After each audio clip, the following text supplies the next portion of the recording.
प्रजासत्ताक दिनानिमित्त फुलंब्री न्यायालयातील तालुका वकील संघाच्या वतीने ज्येष्ठ विधिज्ञ श्री त्र्यंबकराव दादा शिरसाट यांच्या हस्ते व फुलंब्री न्यायालयाचे न्यायाधीश श्रीमती व्ही राव जडेजा डी.एस. देवरे यांच्या उपस्थितीत तालुका वकील संघाच्या निर्देशनाचे प्रथमच लोकार्पण करण्यात आले। तसेच प्रजासत्ताक दिनाचे औचित्य साधत रक्तदान शिबिराचे आयोजन यावेळी करण्यात आले।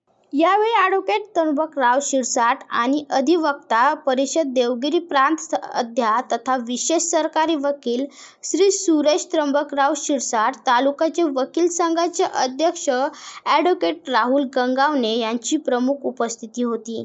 त्याप्रसंगी झालेल्या कार्यक्रमात ॲडव्होकेट त्र्यंबकराव शिरसाट यांनी सांगितले की आपण जे काम करत आहोत ते योग्य आहे, परंतु या कामाबरोबरच आपल्या भाऊ बहिणींची, आई वडिलांची काळजी घ्या। तसेच सामाजिक कार्यात भाग घेऊन सामाजिक कार्य करण्यात सहभागी ठेवण्याचा सल्ला देत आपण आपल्या कार्यकाळात विविध ठिकाणी केलेल्या कामांचा अनुभव त्यांनी यावेळी सांगितला।